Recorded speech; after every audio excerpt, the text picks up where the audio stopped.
इस कहानी के लेखक हैं पंचम प्रकाश। कड़कड़ाती ठंड के बीच जोरों की बर्फबारी हो रही थी। तभी हाईवे से कट मारते हुए सरसराते हुए एक गाड़ी मुर्दाघर के बाहर आ रुकी। गाड़ी के रुकते ही उसके आगे के दोनों दरवाजे खुल गए और उसमें से एक औरत और एक मर्द निकलकर सीधे मुर्दाघर के अंदर भागे, जहां पहले से ही एक इंस्पेक्टर मौजूद था और उसके साथ ही उस मुर्दाघर का इंचार्ज भी, जो नशे में धुत बीड़ी पी रहा था। तुम्हारा ही लड़का मरा है क्या? इधर आओ, लाश दिखाता हूँ। ए, पागल हो गया क्या? कैसी बात कर रहा तू? बच्चा मरा है उनका। साहब, यहाँ रोज किसी न किसी का कोई मरता रहता है, इसका ख्याल करूँ। चर्बी चढ़ गई तुझे। चल साइड हट। माफ कीजिएगा, इधर आइए। इंस्पेक्टर माफी मांगते हुए उन्हें सफेद चादर से ढकी एक लाश के पास ले जाता है। आपने तो अस्पताल का कहा था और अब मुर्दाघर में एक लाश के पास खड़ा कर दिया है। ये कैसा मजाक कर रहे हैं आप मेरे साथ? विक्रम को तो अभी एक हफ्ते पहले हम हॉस्टल छोड़कर आए थे, वो कितना खुश भी था वहाँ। अब यूं यहाँ मुर्दाघर में क्या करने आए हैं हम? अर्चना संभालो अपने आप को। इन्होंने बस शिनाख्त के लिए ही हमें बुलाया है।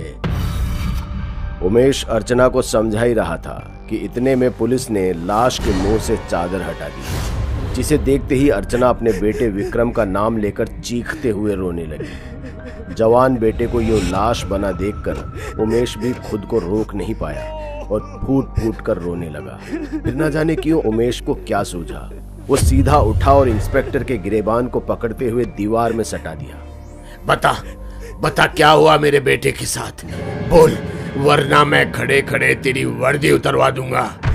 उमेश के यूं बदतमीजी पर उतर आने के बाद अब तक जो इंस्पेक्टर कबीर शांत था, वो एकदम से भड़क उठा।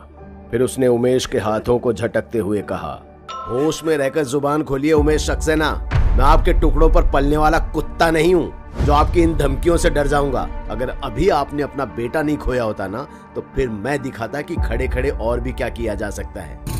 खैर, आपके बेटे की लाश विक्टोरिया हॉस्टल के पीछे बरामद हुई है। मेरा बेटा पढ़ने गया था वहाँ और अब लाश बनकर लौटा है। आखिर ऐसा क्या होता है वहाँ? मौत का तांडव होता है वहाँ। ये कोई पहली लाश नहीं जो वहाँ से आई है। पहले भी कई मौतें हो चुकी है वहाँ पर गुत्थी कोई नहीं सुलझा पाया। जिसने भी कोशिश की, मौत ही पाई। ये बंद कर अपना गटर।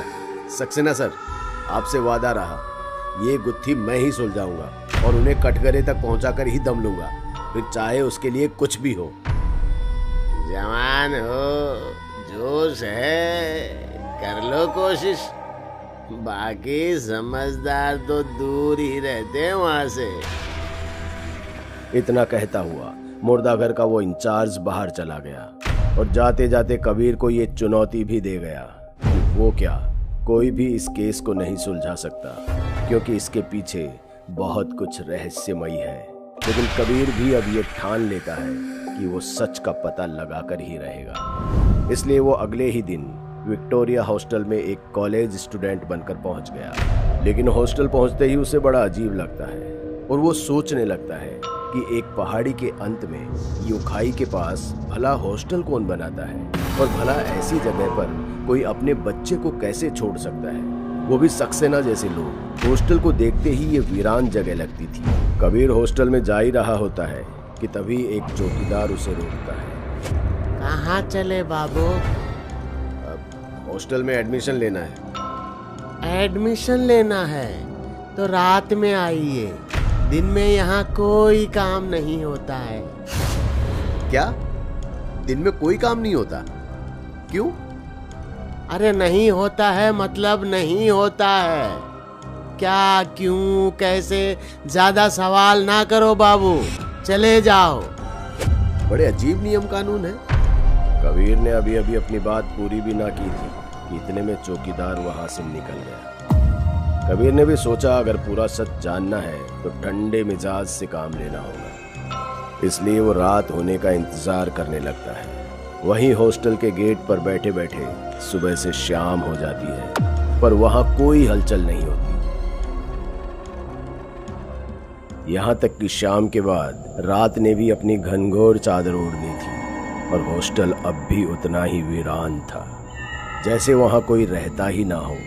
कबीर को अब ये विश्वास होने लगा था कि इस हॉस्टल में कुछ भी नहीं है, इसलिए वो वहां से निकलने को होता ही है कि तभी पीछे से एक आवाज आती है। कहाँ जा रहे हो बाबू? अंदर आ जाओ, एडमिशन नहीं लोगे? कबीर को यह आवाज जानी पहचानी लगी। पीछे मुड़कर देखा तो अंदर वही चौकीदार था जो सुबह बाहर था, और कबीर तो पूरे दिन बाहर बैठा था। फिर वो अंदर कब गया? ज्यादा सोचो ना बाबू, एडमिशन लेना है तो अंदर आ जाओ। कबीर उस चौकीदार के पीछे पीछे चल देता है, पर गेट से लेकर रिसेप्शन तक पहुंचने में कुछ भी नॉर्मल नहीं था। सबसे पहले तो कबीर ये देखकर दंग था, क्योंकि अब तक जो हॉस्टल पूरी तरह से अंधेरे की चपेट में था, उसके हर कमरे में अब लाइटें जल चुकी थी और खिड़कियों से परछाइयां साफ नजर आ रही थी, जैसे अंदर कोई ना कोई है। पर भला ऐसा कौन सा हॉस्टल होता है जहां दिन में कुछ नहीं और रात में इतनी हलचल? हॉस्टल के रिसेप्शन पर मोटा चश्मा लगाए एक हट्टा कट्टा इंसान बैठा हुआ था। वार्डन साहब, बाबू एडमिशन के लिए आए हैं, मैं चलता हूँ दरवाजे पर। वार्डन ने बिना कुछ कहे एक फॉर्म और कमरा नंबर 307 की चाबी आगे बढ़ा दी। कबीर कुछ पूछने को हुआ ही था कि वार्डन ने उंगली से दूसरी तरफ इशारा किया, जहां रूल बोर्ड लगा हुआ था। कबीर रूल बोर्ड के पास पहुंच गया और उसे पढ़ने लगा। पहले रूल को पढ़कर उसका दिमाग घूम गया, क्योंकि बोर्ड पर पहला रूल था कि यहाँ कोई भी किसी से बात नहीं कर सकता, सिर्फ अपने काम से मतलब रखे। और दूसरा ये कि भूलकर भी किसी के कमरे में ना जाएं और ना ही किसी को आने दें। तीसरा, एक बार अपने कमरे में जाने के बाद बाहर ना निकले। ये कैसे अजीब रूल्स हैं? जोर से कहते हुए कबीर जैसे ही पीछे मुड़ा, वहां कोई था ही नहीं, ना ही दूर मेन गेट पर चौकीदार और ना ही रिसेप्शन पर वार्डन। कबीर बिना कुछ और सोचे सीधे अपने कमरे की ओर चल दिया। रास्ते में सभी कमरे ऐसे बंद थे जैसे वहां कोई रहता ही ना हो।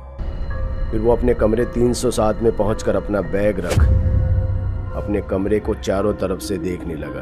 तभी बाहर से जोर से किसी के चीखने की आवाज आई और कबीर उसी चीख के पीछे अपने कमरे से बाहर निकल गया, लेकिन उसे कोई नहीं दिख रहा था। कॉरिडोर की लाइटें अब पहले की तरह शांत नहीं बल्कि थरथरा रही थी। इधर कबीर ये सोचकर हैरान था कि इतनी तेज चीख सुनकर भी सब कुछ शांत कैसे था, जैसे किसी को कोई फर्क ही नहीं पड़ रहा हो। कोई अपने दरवाजे को खोल सुध लेने को तैयार ही नहीं था। इसलिए कबीर खुद सामने के दरवाजे पर दस्तक देने लगा। भाई, मैं कबीर इस हॉस्टल में नया आया हूँ, जरा दरवाजा खोलो। अंदर से कोई जवाब नहीं आया।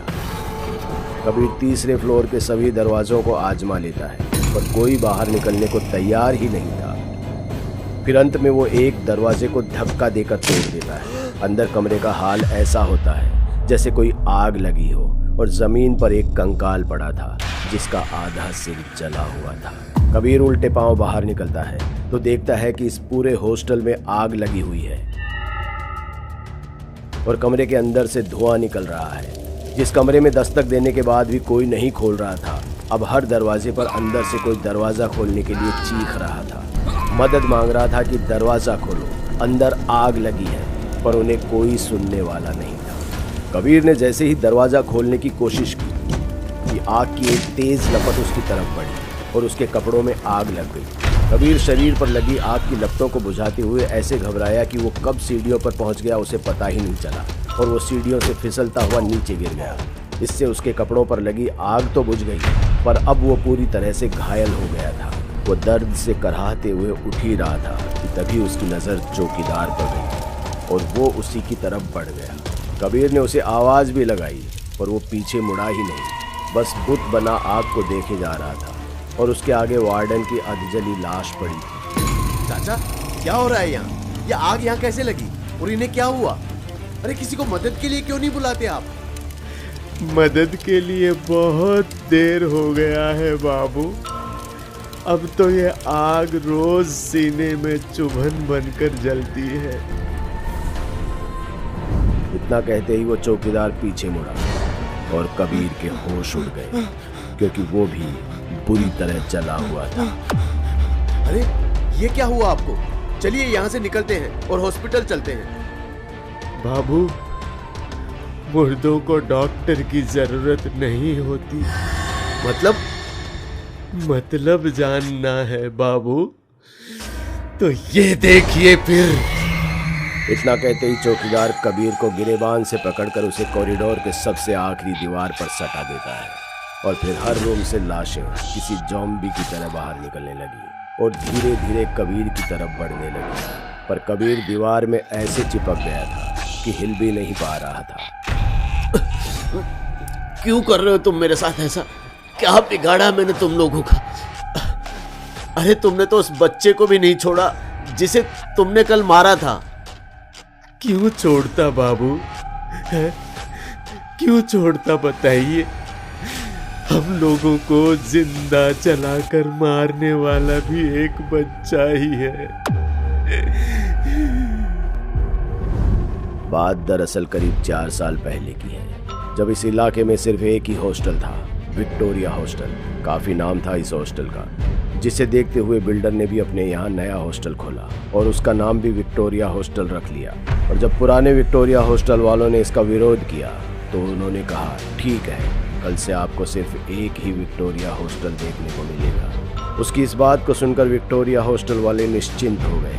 उन्होंने सोचा कि वो हॉस्टल का नाम बदलकर कुछ और रख लेंगे। क्या रखेंगे ये अगली सुबह पता चल ही जाएगा। लेकिन उस सुबह से पहले एक रात आई और उसी रात विक्टोरिया हॉस्टल में एक नया लड़का एडमिशन लेने आया। वार्डन ने उसे कमरा नंबर 307 दे दिया, इस बात से अनजान कि ये लड़का नए हॉस्टल वालों ने भेजा है, जिसने आधी रात में पहले पूरे हॉस्टल के कमरों को बाहर से बंद कर दिया और फिर आग लगा दी, जिसे अकेले वार्डन और चौकीदार भी नहीं रोक पाए और सब उस आग में झुलस कर मर गए। अब उन्हें क्या पता था कि कल से सिर्फ एक विक्टोरिया हॉस्टल दिखने का ये मतलब था। तब से लेकर आज तक जो भी रात को विक्टोरिया हॉस्टल की तलाश में निकला, उन्हें यही विक्टोरिया हॉस्टल मिला और बदले में मिली उन्हें मौत, केवल मौत, क्योंकि विक्टोरिया हॉस्टल में लोगों को मारने वाला तो बच निकला।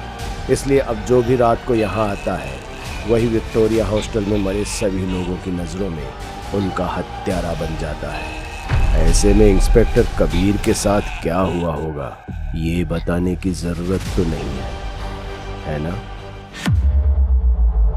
दोस्तों, अगर आपको हमारी कहानी अच्छी लगी हो तो लाइक, कमेंट और शेयर जरूर करें। साथ ही रेगुलर अपडेट के लिए चैनल को सब्सक्राइब करें। और अगर आपके पास भी कोई डर से भरी दमदार कहानी है तो भेजिए हमारे मेल एड्रेस पर अभी।